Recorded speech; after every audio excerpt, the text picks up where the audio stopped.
45-й президент Америки присягнет народу США. В Вашингтоне готовится к инаугурации Дональда Трампа, которая запланирована на полдень 20 января. Это 19:00 по киевскому времени. В это время завершится срок полномочий Барака Обамы. Основные инаугурационные мероприятия продлятся 3 дня. Накануне Трамп с семьей приехал в Вашингтон, чтобы открыть праздничные мероприятия. Мне не важно, будет ли завтра прекрасный день или проливной дождь. У меня такое предчувствие, что день будет замечательный. Вы поддержите меня, а я поддержу вас, ведь мы уже достигли важной цели. Все по всему миру говорят об этом. По всему миру.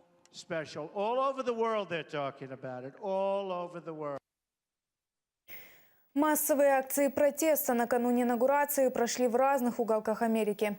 В Нью-Йорке противники Дональда Трампа скандировали «Мы против фашизма в Америке». Одна из групп протестующих планирует сорвать церемонию инаугурации, перекрыв дороги. Выразить свое несогласие с позицией нового президента пришли и звезды Голливуда. Роберт Де Ниро, Алек Болдуин, Шер, Джулиан Мур, Марк Руффало и кинорежиссер Майкл Мур.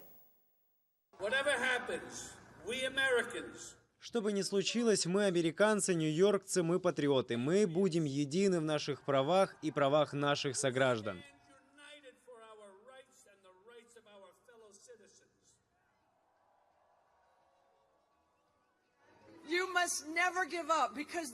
Вы никогда не должны сдаваться. Гнев поможет нам пройти через это, потому что в противном случае мы будем в печали и в депрессии.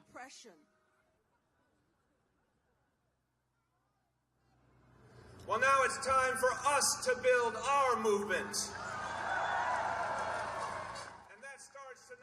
Итак, пришло время построить наше движение по всей стране. Сегодня, завтра и в ближайшие дни движение будет защищать все наши достижения и права нашего народа.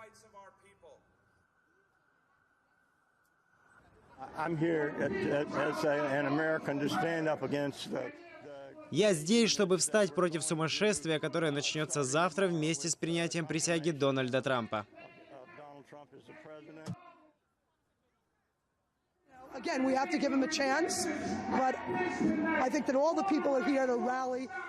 Мы должны дать ему шанс. Я считаю, что люди на митинге делают много шума преждевременно.